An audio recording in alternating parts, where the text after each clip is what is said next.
To deliver our keynote address, please welcome the president of Burning Glass Institute, Matt Sigelman.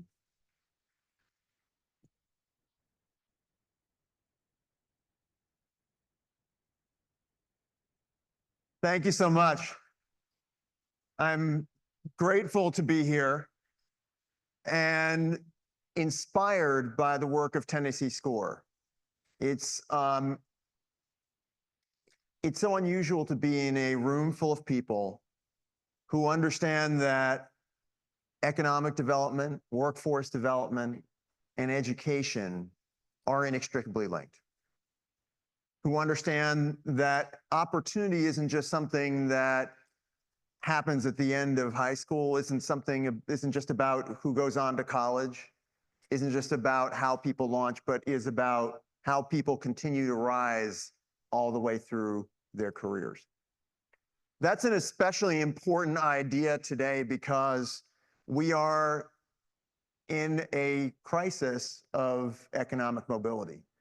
Our friends at Opportunity Insights have framed so powerfully the decline that we've seen in economic mobility. If you were born before in the 1940s, you had a 90% chance of being better off than your parents. If you were born in the 1980s, that was down to about, at best, even odds. But I want to start there, not just as a way of sounding the wake-up call that I think we've all already received, but also of saying, where does success lie? The reality is that we know that people are actually moving ahead and moving ahead powerfully. We've created a set of measures which are designed to help us understand where is opportunity today.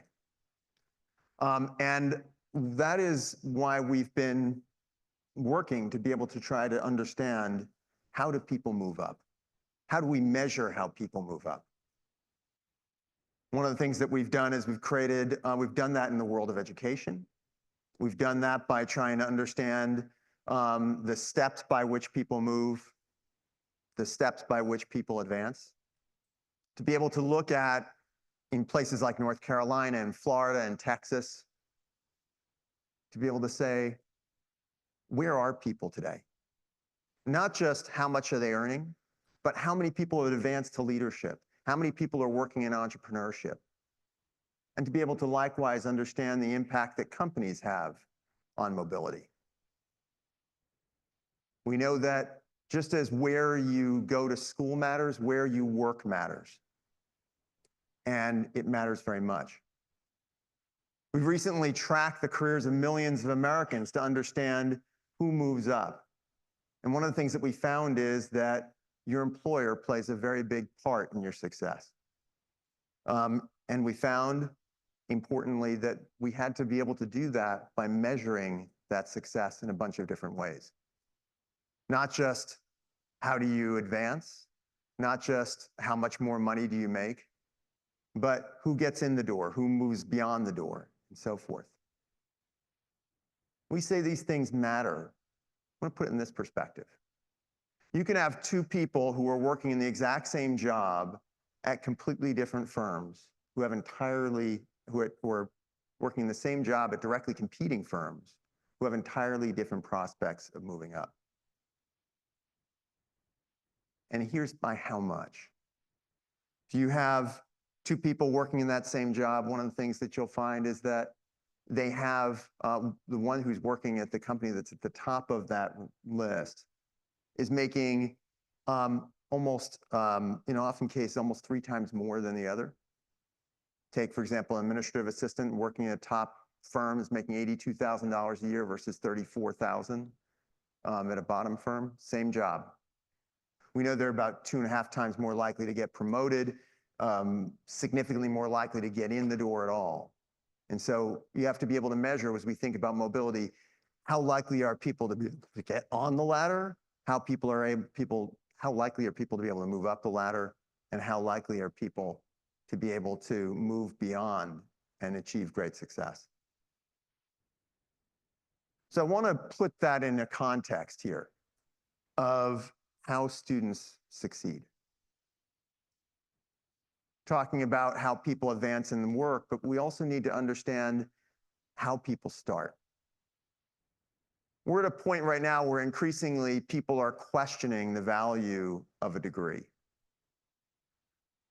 We know that if you look just even a decade ago, about 3/4 of Americans would have told you it was very important to go to college. Today, that's down to about 40%. That's an epochal change in public perception. And at the same time, the American public is starting to be skeptical of higher education. We also have, at the same time, employers starting to say, well, hey, do we actually need this degree? We've seen the skills-based hiring movement take off, where employers are increasingly saying, maybe we can actually do without those degrees.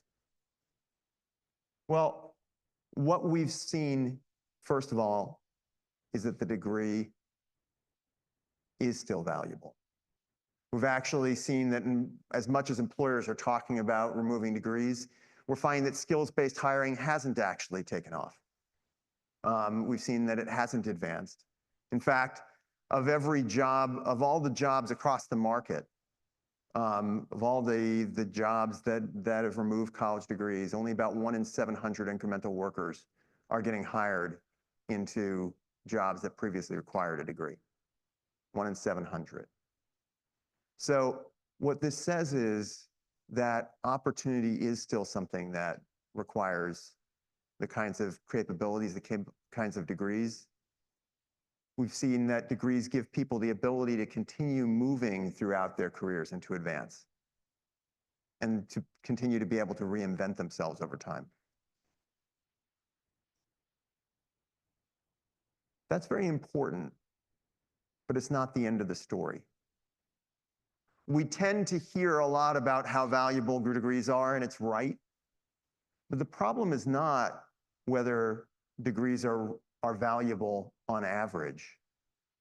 The problem is, how do we make degrees valuable to more people? We've been very fortunate to partner with the Strada Institute for the Future of Work in studying what happens to college graduates. One of the things we found is that 52% of recent college graduates land into jobs that didn't require their degree. Okay, well, when I was coming up, people said, don't worry too much about where you land, it's gonna be okay, you're gonna figure it out. I don't know if that was true back then. It's not true today. More often, once people start out underemployed in a job that they didn't need to go to college to get, they kind of stay there. And in fact, 52% of people graduate into underemployment. 10 years out, 44% are still underemployed. And so this says that it's not enough just to make sure that students are going to college. Yes, a degree on average is a powerful thing, but we need to make sure that more degrees are leading to opportunity. That means understanding the differences across degrees. What kind of returns are our degrees offering? Here's looking at the breakout of underemployment across a broad array of programs. So you can see that this ranges literally by multiples. Yes, STEM degrees often have the lowest underemployment, or healthcare degrees, teaching degrees. A lot of kids who wind up going straight into good work. But we also know that there's some STEM degrees where students have high risk. And we know even within fields, there can be very big differences. We know that business careers, for example, overall, it's about a middling chance of winding up in a good job. But that's a huge span between degrees like accounting or finance, financial analysis, which have excellent outcomes, and on the other hand, programs in hospitality management or restaurant management or sports management, where so many students have such high hopes and wind up disappointed. So the key is being able to make sure that we can actually start to break this apart. that we can understand what happens to our graduates, that we can make sure that we understand who is rising and who is not, and why. We need to be able to do the same thing when it comes to credentials. Right now, we've had a lot of conversations about credentials and how valuable they are, how valuable they should be. We all hear that, whether we're talking about our CTE programs. We invest so much in making sure that students have viable alternatives to a college degree. As much as a college degree is important, we also know that for many students, it's not a viable option. We know that at the same time, many colleges and universities are looking to be able to invest in degree plus programs, to be able to get a degree and a credential. We know in our workforce system, we invest in credentials. And yet we haven't had effective standards for understanding which ones work. Well, the good news is actually we can see that. We can empirically observe how people are progressing when they earn a credential. Literally every certification in America, we have observations, statistically significant observations, not just of how much people earn afterwards, what kind of earnings growth there is, but also a set of other factors. Are different groups achieving the same kinds of outcomes? Are we seeing people get promotions? Are they getting new jobs? Are they staying in field? And that becomes an incredibly important evidence base for being able to understand when we invest in credentials, are we actually helping people rise? So I want to put all of this into a context. And I want to put it into a context of the environment that we're in and why this matters so much today. One of the reasons why this matters so much today is that the world of work, as I think we all know, is changing and changing very fast. Talk about the world of work, we think about that as jobs and how jobs are changing. And we all fret about jobs going away. We hear the promise of jobs being born. But more often, what we're actually seeing is skills changing. In fact, we did some studies a couple of years ago together with our partners at the Boston Consulting Group. We found that the average US job has seen 37% of its skills change in just the space of 5 years. We used to hear numbers all the time, and I'm a data guy. I've been giving you lots of numbers. I'll give you plenty more, don't worry. 37% sounds like an okay number. Ask yourself if 37% of the curriculum of college or community college or school or the learning and development catalog inside a company has changed in the last 5 years. Well, of course not. In fact, if 37% of the curriculum of a college changed in 5 years, they get in trouble with the creditors. So the question is, how do we keep up?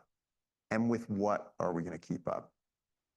I want to talk for a minute about AI, because we tend to get caught in these kinds of tug of war. Oh, AI is going to be creating all this opportunity and it's going to, be the worker's best friend, or AI is going to destroy jobs and we're all going to wind up on government support.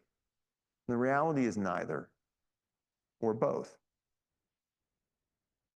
Let's talk about ATM machines. Know that ATM machines are automated teller machines, right? So you would think that after you automate tellers, there would be fewer tellers. The reality is, until about 10 years ago, there kept being more and more tellers because it changed the economics of banking, right? When I was coming up, you'd go to the bank and it was a big granite building and there were lots of windows and maybe if you were good, you got a lollipop. Now there's a bank at the back of the Piggly Wiggly. And so what we're seeing is those same kinds of changes. A lot of them will be driven by the way that skills change. When every job sees the skills that are required change, one of the things that means is that the way that jobs relate to one another changes. This may look like modern art. It's actually what we call a cluster map. Jobs are kind of like pack animals. They travel together. And these different colors would represent jobs that are similar in some way, generally in a similar family. The engineering jobs may be in blue and the yellow ones might be hospitality jobs or whatever it may be. It's based on how similar they are in their underlying skills. But if every job is changing its skills, one of the things that changes is how they relate to one another. And so you start to see that some of the pathways that we've been seeing today, that we've been used to preparing students for, will no longer exist. Other pathways will open up. And the question is, can we actually adapt the way that we educate students? Can we adapt the kinds of training programs that we offer to unlock those new kinds of transitions that workers will need to make? One of the things that's fascinating about the world of AI as well is that we actually see not only that the skills of each job change, but that we're starting to see a new tug of war between them, and ultimately a new set of power skills. I say tug of war, we all hear about this automation versus augmentation. Are jobs going, is AI going to make people more efficient and get rid of people, or is it going to make people more effective? It's kind of like the taste great, less filling. Reality is, it actually does both. And what was really surprising to us is that it often does both at the same time. And so what you're seeing is actually that when we actually started modeling this, we said, wait, what is this? Why are we seeing both going on?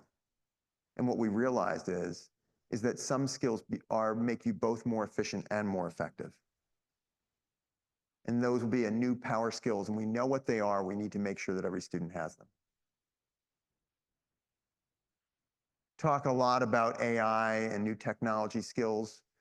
It tells us that we need to be thinking not just about the how of AI, how do we use it, how do we personalize learning, how do we keep the kids from cheating, but also the what of AI. What do students need to know?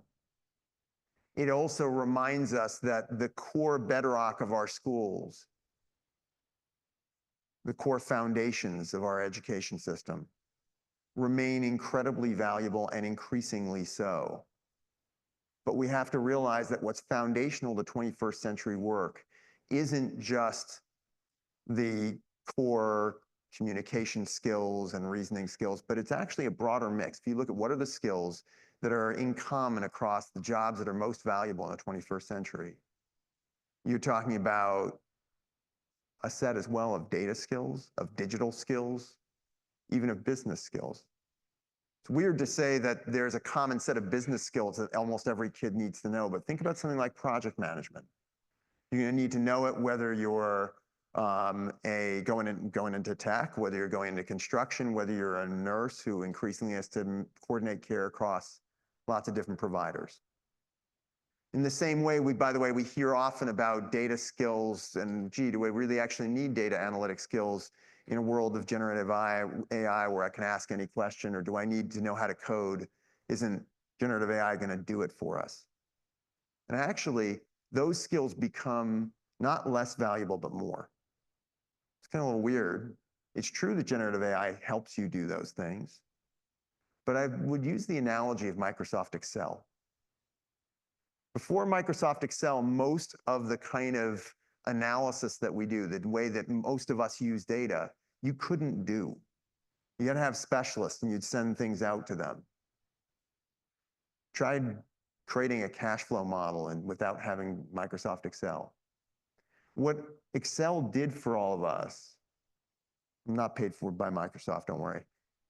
But what Excel did for all of us is it said, hey, these are sets of skills that we can all use. You don't need to be a specialist. And so this raises the bar for our schools. It says there's certain sets of skills that all students are going to need. And we need to make sure that we know what they are and that we're training for them. And that we're doing them at an even higher level of proficiency. One of the things that we've seen in the world of AI is that AI is actually changing the dynamics of where people start. When you woke up this morning and you looked at the milk carton, and it had a long tie into the beautiful meadow on which the cow was grazing to give you this great milk, it's probably some marketing assistant who was very proud of that copy. I'm sorry to break it to her, but actually ChatGPT could have written it too. And so it doesn't mean there's no more marketing jobs. But what it says is that we've got to train students to be able to start their career not at the beginning, because how do we become a senior marketer? Well, you start right now as a junior marketer. You write a lot of dumb copy, and eventually you actually learn about what copy people need. What we need now is to train students to start their career not at the beginning, but in the middle. And that means raising the bar for the work that we already sometimes struggle to do. So I want to end with this thought. And that thought goes back to the idea of skills and to the power that they offer to us today. We've talked already about how students launch. We found that skills determine, we looked at the kinds of jobs that give you a start, the best start out of high school. We found that, by the way, there's some jobs that make you 4 times more likely to be a top earner by the time you're 40. And they're not always the obvious ones. But what we know is that to get those jobs requires skills. We know that skills determine not just whether you get that first job and whether you advance, but skills determine how far you go. We know what skills are common between low-paying jobs and high-paying jobs. We know what they are. We can train students to have them, and we can make sure that they can continue to rise. Skills also determine the future readiness of our regions. You can call this slide "How Not to Be Boston." Sorry, Steve. This is from some work that we did in Boston, but in every field and every place has these sets of skills. There's some skills that are more valuable than others. There's some skills that are growing faster. There are some skills that are spreading further. There are some skills that command higher market premiums. In every field, we know what those are. You know what they are in your field. Here's an example of software skills. And the question is not just how many jobs you have. Boston has a lot of software jobs. But when you look at the concentration of people in the workforce with those most valuable, what we call frontier skills, Boston isn't number 1. It's not number 2. It's not number 3. It's number 22. And so as we think about the future of Tennessee, one of the things we have to think about is what's the workforce we have? Do we have a workforce with the skills that our sectors need, that our growth requires, that makes Tennessee globally competitive? How do we map what those are? How do we make sure that we're training them? And how do we make sure that people have a means to acquire them and keep acquiring them over time? Did some study of retail workers. For a lot of people, retail is a good place to start. The question is, where do you go? We also know that a lot of people wind up on a treadmill of retail and hospitality jobs and don't advance. But we also found that some retail workers actually wind up, and you just fast forward, where are they 5 years later? And we found that a decent, meaningful percentage of them, not a high percentage, but a meaningful percentage in tech. That seemed like an unusual transition. When I first looked at it, I said, well, these must have been people who were paying their way through college, and that's what they did. It actually was more often, I'm selling consumer electronics at Best Buy. I get some training. I set up people's consumer electronics at Best Buy. I get some certification and more training, and I move to a help desk job. And then keep rising from there, maybe to a network administrator and so forth. Most of us don't leap tall buildings in a single bound. Most of us rise by going step, step, step, step. Talked about how skills help people launch, but the question is, what mechanisms do we have to help people keep acquiring skills? The skills that are going to make them valuable to themselves, and the skills that are going to make them valuable to Tennessee, and make sure that Tennessee is a winning team. That idea of being a winning team is an incredibly important one. It's important not only because of what it says about our workforce, not only about what it says about how we help everyone play, but it's also an important metaphor because it speaks to where we are in the game today. You can't win a game when half your team's on the bench. But today, half of our team is on the bench. We know that there's about 37 million Americans who are working in low-wage, high-churn jobs. There's another about 36, 37 million Americans, somewhat overlapping, who have stopped out of college. We know that of people who graduated college, there's a large number, as we talked before, about 52%, who came out and wound up in jobs they weren't aiming for. We know that there's people who got degrees and wound up getting displaced. The list goes on. There's a lot of people who are sitting on the bench, who are either literally out of the game, not participating in the workforce, or who are in jobs where we're not accessing their full potential. And that's why I want to leave off talking, strangely enough, about productivity. It's kind of a weird idea. Hey, I'm going to leave off with this great inspiring talk about productivity. Most of us think about productivity. In fact, I think we kind of flinch. You have that view of somebody in a lab coat and a stopwatch and a clipboard. You know why we flinch? Because whenever we talk about productivity, we're talking about the bottom of the ratio. Productivity is the ratio of the value of people's work to the cost of people's work.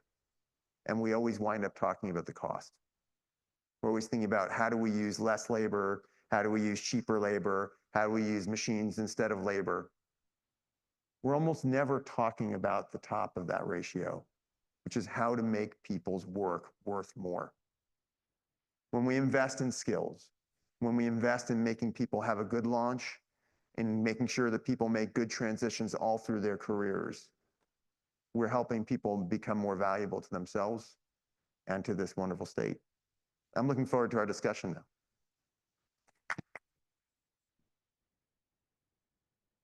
And now joining Matt, please welcome our moderator, David Mansouri, President and CEO of the Scarlett Family Foundation and Chair of the Tennessee Higher Education Commission, Tara Scarlett, and the Chief Executive Officer, East Tennessee State University Research Corporation, David Golden.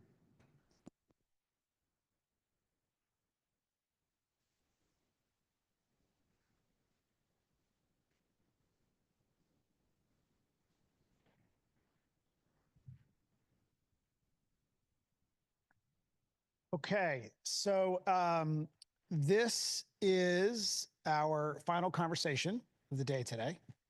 And I want to start by asking each of you to share first what's on your mind. What are you thinking about as you take in all these different presentations and conversations and data? What stands out to you right now as you're thinking about where we are as a state and where we need to go next? And maybe David, I'll ask you to start, and then Tara, and then Matt. All right, first off, I'd like to thank everyone for remaining here from a circadian rhythm perspective. 3 o'clock in the afternoon's a killer, particularly in low light and a cold room. So the fact that you're here means you are dedicated, which is exactly what we need in the effort, dedication. And all of that is based on science and data, I promise you. 3 o'clock, you can check AI. So this has been great, and there's so many things that have been great. One of the things that have been great is the creative collisions that have occurred in between the meetings. You know, folks who haven't seen each other for a while, and they're like, oh, you know what, we need to get together, let's have this conversation. So David and the SCORE team, thank you so much for putting this together. 2 things that have weighed on me before I got here and continue to weigh on me. One is this concept of a leaky pipeline. So and it's fine to make the assumption that there's going to be children making decisions based on data that sets the sail for their lives.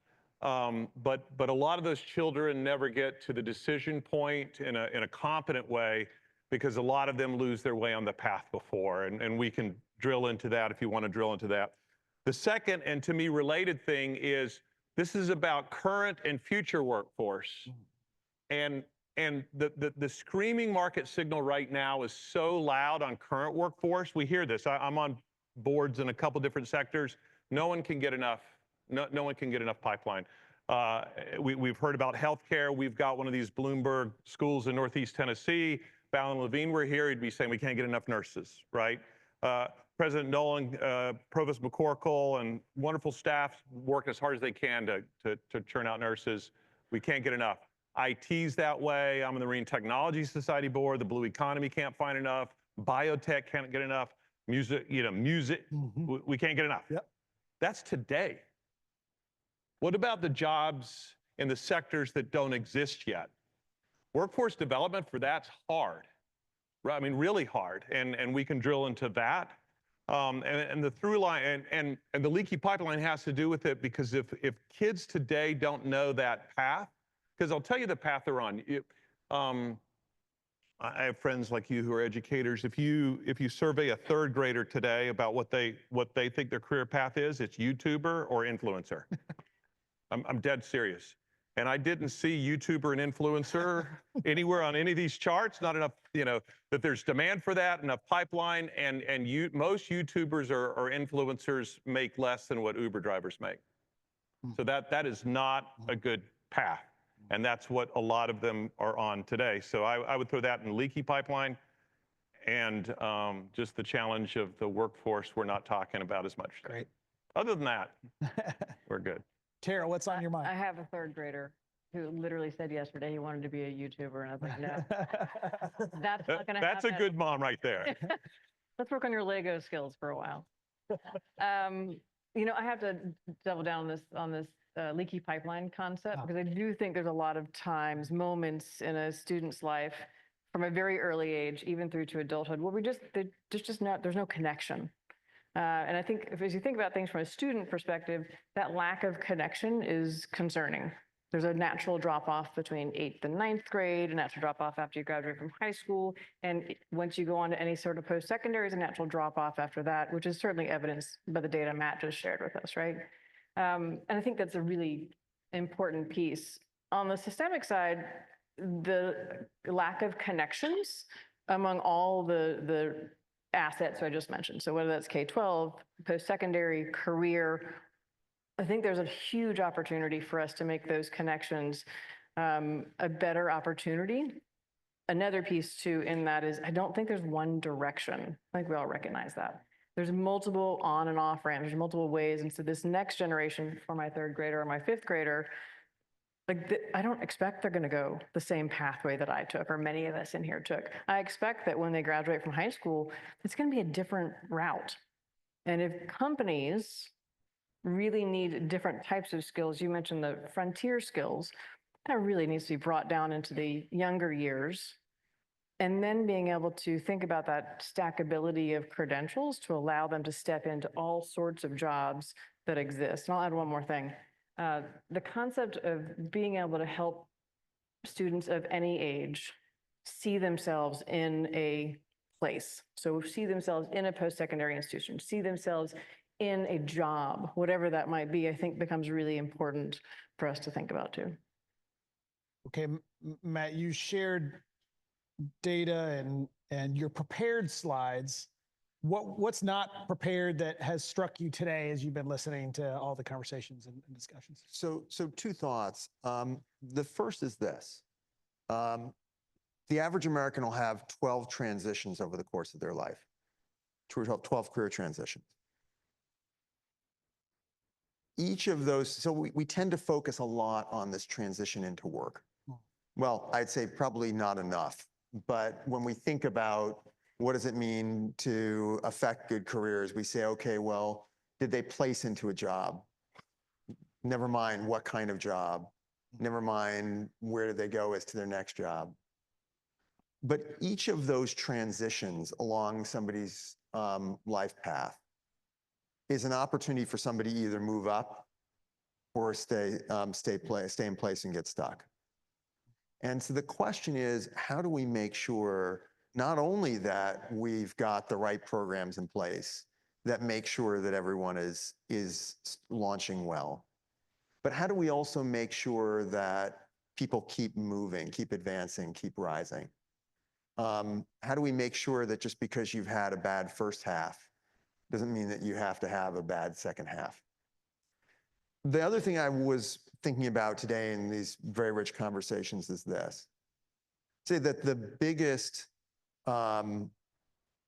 tragedy of our labor market is also its biggest opportunity. You know that thing your side view mirror says, objects in mirror are closer than they appear? Very often people and opportunity are right next to each other and they're just a few skills apart. Mm-hmm. And I think if we have a better inventory of the talent that we have in the state, if we have a better understanding of our pipelines and where they're directing people, and if we have a better understanding of what's the talent we need and the talent we will need, we're going to be able to find those paths that bring the connections and that make talent and opportunity, bring that talent and opportunity together. Tara and David, you both have perspectives, not only in the current seats you're in, but also perspectives as business leaders and having been in the workforce. And so are, I'm sure, thinking about many of these issues through multiple lenses, right, including one of how are business leaders and the business community thinking about these issues.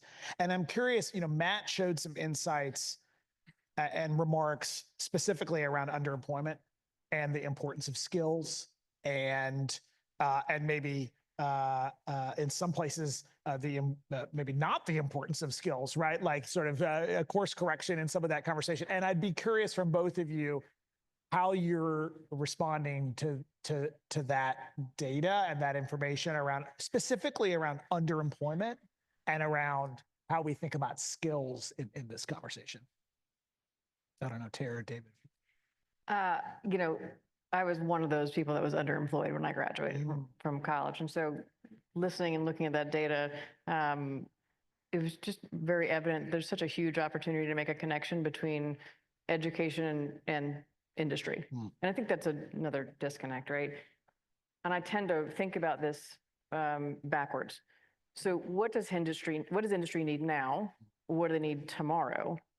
And then how do we backtrack that into what sort of post-secondary skills are needed or what frontier skills are needed? Yeah. And then even beyond what can be done in high school and bringing that direction, I think allows us to think differently from a post-secondary perspective and also a K-12 perspective. What I also think is important in that space is needs to be a bit of a translator between what businesses say they need versus what's in education. Because I think there's some gaps in messaging there, and I think that does affect whether students are able to step into the jobs. Sure. There's also a piece of, I don't know if the right word is social capital or not, but there's this element of networking or connection that certain communities enable to help students when they do graduate to step into those jobs and those roles and really kind of create that plug for them.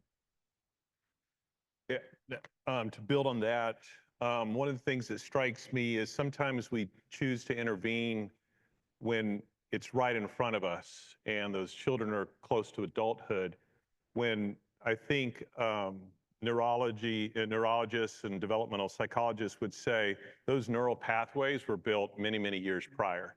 That, you know, adults don't build new neural pathways, they just repurpose the ones they had from childhood. And there's a lot of headwinds in particular places on the repurposing. And so I would say early childhood, and just as a rule, no matter how early you think we need to focus on this, we really need to focus earlier. Yeah. I'm jumping ahead, but case in point, we developed a platform called Robot Drone League, which is exactly what it sounds like. Competitions that teams build real world scenarios, RFPs, robots and drones competing against other robots and drones.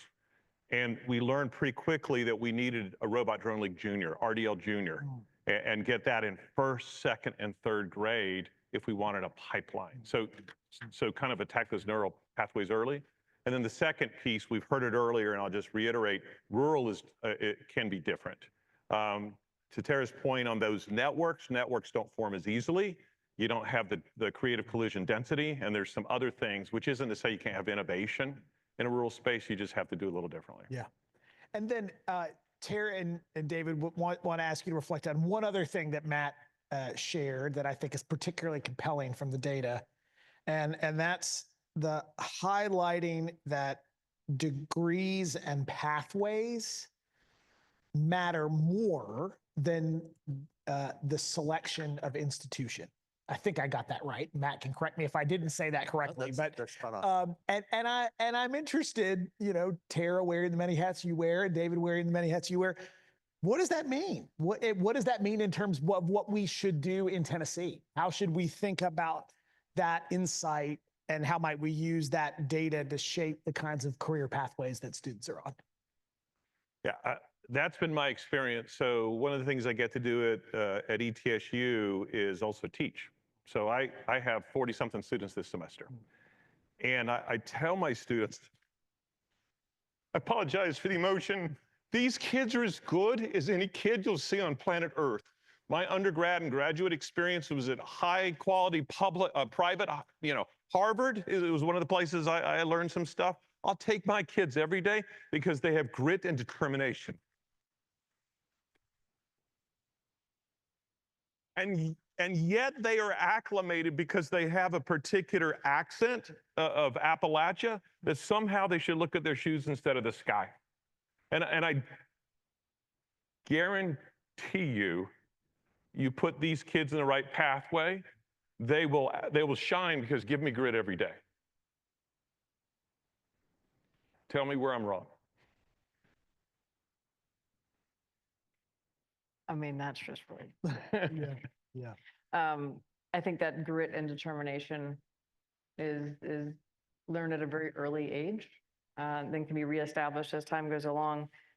When we think about where those students or any student in Tennessee can go and the credentials that may or may not be taking them there, I think there's an opportunity for us to focus on those pathways where it is the high skill, it is the high wage, has a high opportunity. Yeah. What are the potentials? And it doesn't matter where you're from.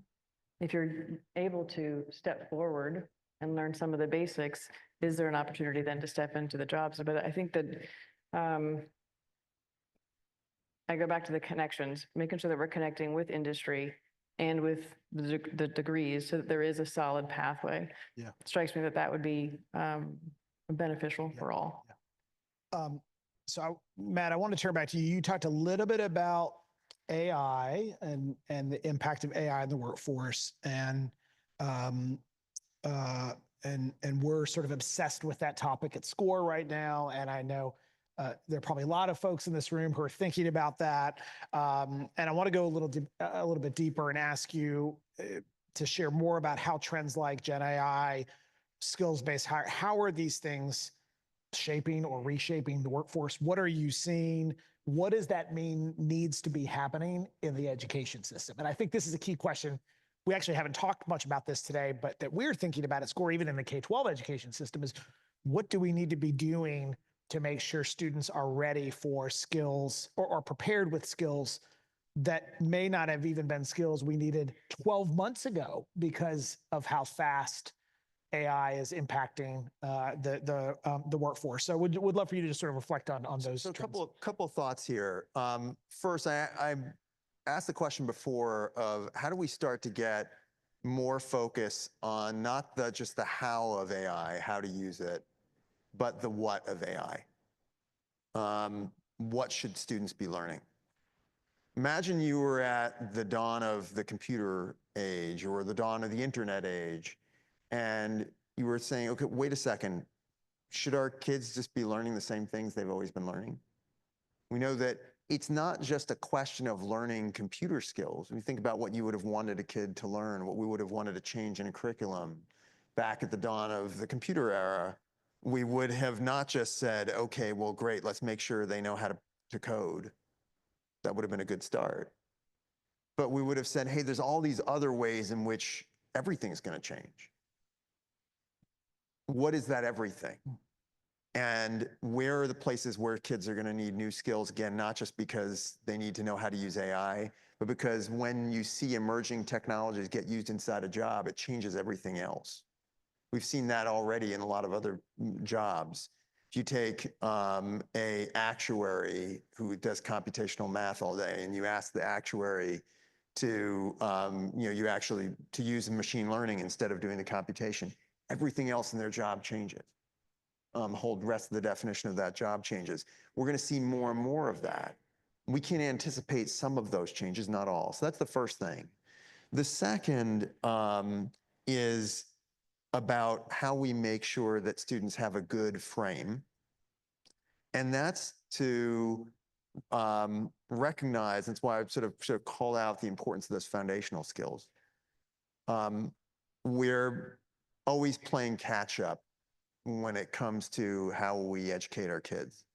When it comes to technology, we're always trying to catch up to the latest trend. It's important to make sure that students have current skills, that they're educated in the use of technology. But we also have to make sure that they have the core foundations to apply those skills. And we shouldn't forget that the bedrock of American education in the liberal arts are key not just to the ability to express ourselves and the like, but they're actually key to how we use technology. They're key to how we make ourselves relevant in a market that's changing. And the last thing that I look at when I see the pace of change that we see in the market today, the accelerating pace of change that we see associated with AI, what I see is as well how much work we have to do to move away from the idea of a once and done education system. Today, the only thing that we can all agree that you're entitled to receive by virtue of being an American is a high school diploma. People are working longer in a market that's changing faster. The notion that we can stop educating you at 18 years old and that's going to suffice until you're 65, 70 is kind of risible. And so it says that we need to make sure that in a market where skills change that fast, that there's an infrastructure for people to acquire those skills in a timely way as their jobs are changing, as new opportunities are producing themselves. Our community college system, the TCAS system here, are powerful representations of that infrastructure. They give people the opportunity to reinvent themselves over time, but we need to make sure that they're very well aligned with opportunity. David, I want to ask you really the same question. When I think of like, if I were to look up the word futurist in the dictionary, I feel like I would see your picture there. And so really want to ask the same question. I mean, you did a lot of work around leading innovation and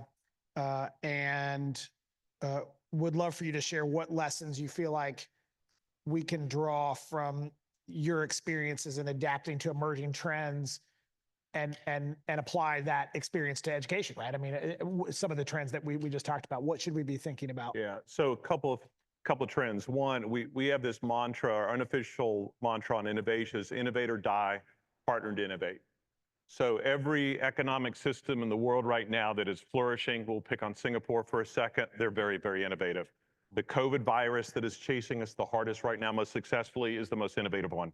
You know, innovation's a through line to prosperity and it scales at the microorganism level, the community level. So if you don't have a true innovation, what I mean by innovation is not continuous improvement.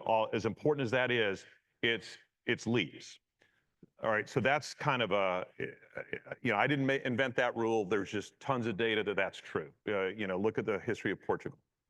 So one of the things you see in innovation is stuff that used to be done at the PhD postdoc level is being done in high school now. So if you go back to Harvard in 1984 and look at that where they've invented synthetic biology, that's being done now in certain high schools in Tennessee. And we can get into it if you want, but in some of the places where we've worked, when you ask your child what you did today, they're going to tell you, I learned how to program E. coli to smell like bananas. Now, if you ever smelled E. coli, its base odor is not banana, all right? And we did that by working with Dr. Kuldell at MIT, who has a PhD postdoc from Harvard, whose goal it is to put synthetic biology in every public high school in America. So guess what that means? You're going to be on the haves or the have-not version of it, and the marketplace is really brutal. If the workforce in a particular geography isn't enough haves, they'll go to Singapore. Yeah. And so we're now selecting what future jobs are going to be in our community by building the workforce of the future. Great. Okay, so I have two maybe final questions that I want to ask each of you. And both of these are sort of framed around advice that you would have for the folks who are here today. Again, we have education leaders, business leaders, philanthropy, policymakers, right, who are all sort of thinking about these issues. And first want to ask if you could offer one piece of advice or recommendation about preparing students for the future of work. What would it be? What do folks in this room need to be doing next in solving for some of the challenges that we've seen? Matt, you start us off. There's a certain I would focus on being opportunity-led. There's a certain set of opportunities that we know give students a better chance of moving up. We know there's certain sets of opportunities that are critical for our economy and for the sectors that contribute to it. If we start there and say, what are those opportunities? To Tara's point, we can then work backwards and say, how do we make sure that students are ready for them? Tara?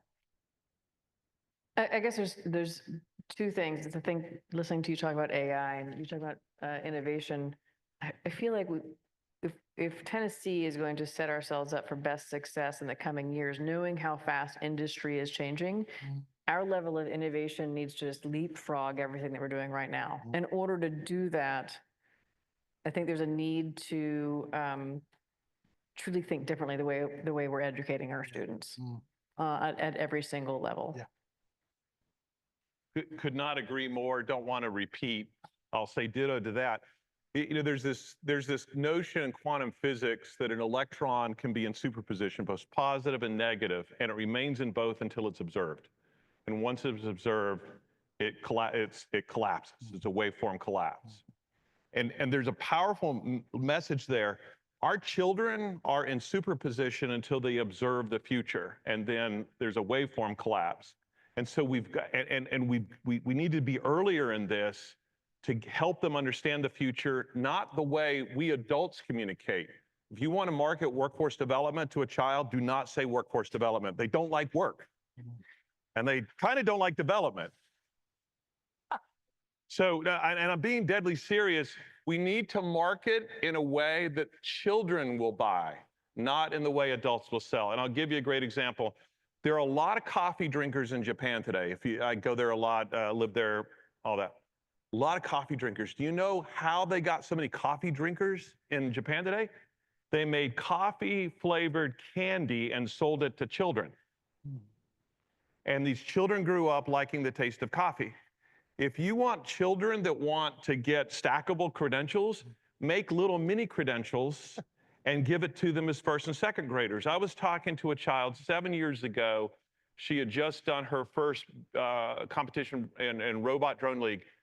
And this is a child, you know, that you knew would have some headwinds in her life. She's a fifth grader and probably didn't fit the stereotypical, you know, what society says a fifth grade girl should look like, which is perfectly fine with me. A little bit of pizza on her lip. And she was so proud. She turned to me and she said, Mr. Golden, I just got the first credential in the state of Tennessee of learning how to program a drone to fly autonomously and recognize where to land. I didn't even know we had a credential. We had just made one up. And she was so proud. You would have thought she got a Nobel Prize. Great.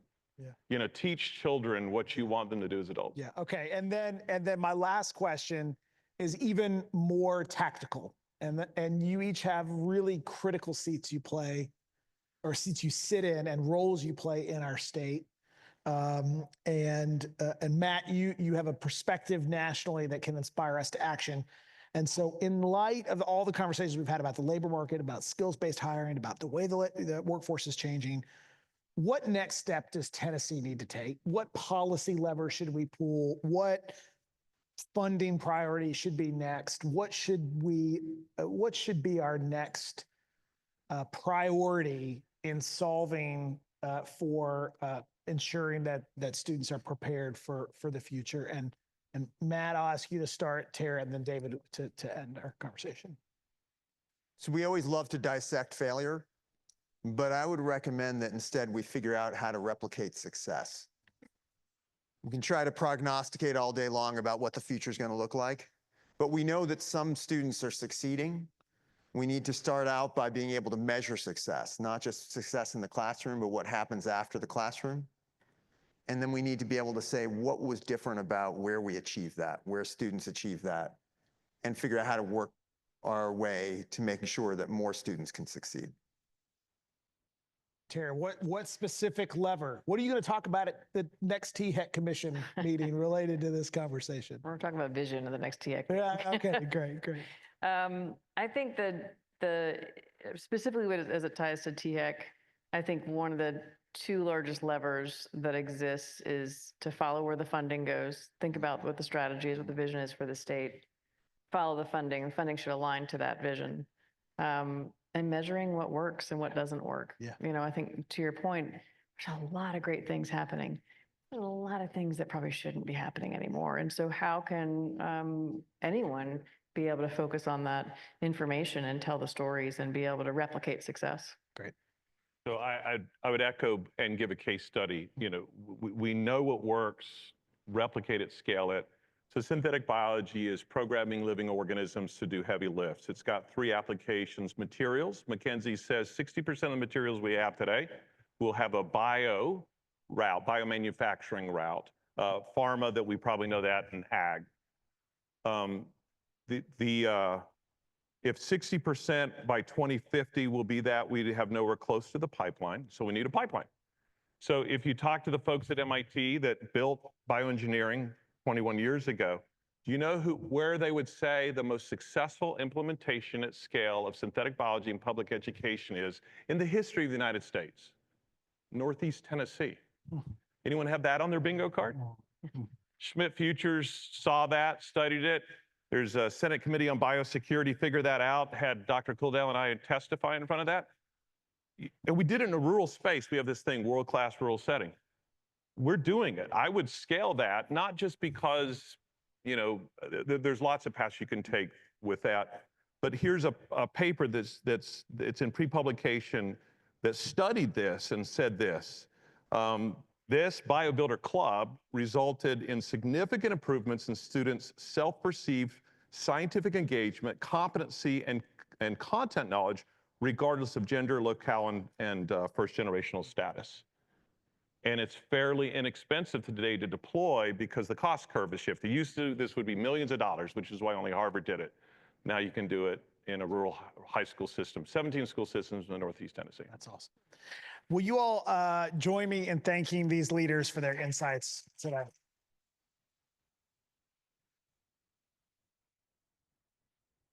All right, I'm going to share just a couple of quick final thoughts, and then we will adjourn. Folks have shared some things that have been on their mind throughout the day today. I want to just share a couple things that are on my mind, listening to all the conversations. I am reflecting on the importance of foundational skills in K-12 education, no matter what pathway a student takes. Learning how to read, understanding foundational concepts in math, no matter what we do, those things still really matter. I am thinking about this concept of frontier skills. What does that mean? What are those skills? What skills do we aspire for our students to have? I think multiple folks have used this phrase today, and I think I remember Commissioner Thomas mentioned this specifically, but we can't win the game with half the team on the bench. And as we think about our labor force participation rate and how do we engage young people in the world of work. That feels like a particularly important metaphor. My guess is that we all have this phrase of employers as co-producers of talent as a concept that is certainly one we're going to be taking forward with us from this conversation today. In one of the breakout sessions, I think Janet actually made this point that we can't just be thinking about stackability. We also have to be thinking about portability. So even though we want a student may get a certain credential or degree, how do we make sure that that credential or degree is something they can use no matter where they go in our state or across the country? I'm thinking a lot about the importance of data that has come up over and over and over again today. And I think we've even heard some examples of certain pathways that students could be on, should be on, shouldn't be on. And the question I kept asking myself is, well, what does the data tell us about it? And really wanting to know more about what we know about what happens to students moving forward. And then finally, it's just the power of cross-sector collaboration and bringing partners together, whether that's bringing them together in Chattanooga around the work that's happening around viable pathways, whether that's bringing partners together in rural communities of our state to support students to career success, or whether that's the collaboration of partners here today, thinking about how to ensure that that Tennessee's students and workforce is the best prepared in the country. I know you all probably have many other thoughts on your minds. Those are a couple that have just been standing out to me. And want to ask, just as we close, for you to do a couple of things in the sort of conclusion of our event. First, I mentioned this before, but want to ask you to join us in this work around setting and meeting goals for our state that are beyond goals this year. And I talked earlier about the 2030 work that you have, again, on page 2 of your booklet, more information around that. We think it's important for stakeholders to be coming together around clear goals and working towards clear goals for our state. So I want to ask you to join us in that work. Second, I want to encourage you to get to know your local data on some of this state data. We heard some examples of places across the state where they're really trying to understand, what does this data mean locally? What does it mean regionally around K-12 success, workforce success, education to employment pathways? And one of the next steps of our work at SCORE around this 2030 work is localizing some of that data across the state. But I know there are many folks in this room who are already doing that in your own communities, and really want to encourage folks to dig in there. You have a workbook. It's got lots of blank spaces in it purposefully. We want you to encourage you to continue to take notes and elevate ideas that have come from the conversation today. And we want to encourage you to keep learning with us about this work. And I'll just note, today we have a SCORE Institute coming up where we'll be digging more deeply into non-degree credentials, which is something that's come up in the conversation today, to explore the opportunity with this really rapidly growing area of post-secondary programs. And we'll be having a SCORE Institute, an in-person SCORE Institute on March 18th at 9 a.m. There will also be a virtual option for that as well, but sort of continuing this conversation of going deep on some of these key issues. And then finally, want to encourage you to fill out the postcard, send yourself, your future self, an idea or a suggestion or something you want to do.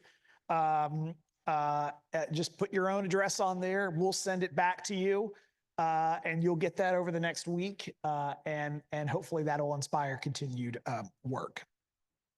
I also want to say, before we conclude, a big thank you to a couple of members of our SCORE team who made today's event possible. This event's been, I think, more than 6 months of work in sort of pulling different ideas and concepts together, and want to thank in particular Mary Cypress Metz, who facilitated a conversation earlier today, our good friend and partner Sam Gooder, who did so much work to make today successful, Bryce, Nicole, and Lee George on our team, who played just really important roles in today's event. And will you all just join me in thanking them for all of them?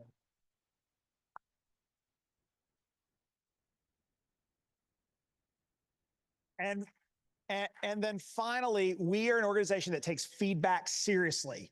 And so really want to encourage you to complete the survey about today's event.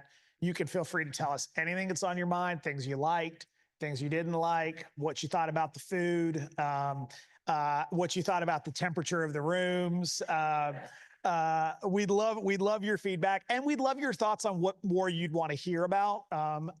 We know that this is a topic, and all the different conversations today, probably we could have a whole summit on each of these different topics that have come up, and we want to make sure that the things we're spending our time on at school are relevant to the key stakeholders in our state and in this room. So with that, really grateful that you spent your day with us. Thank you for the work you're doing, and we're looking forward to working together with you to advance improved outcomes for students in our state in the months to come. So we are adjourned. Thanks so much.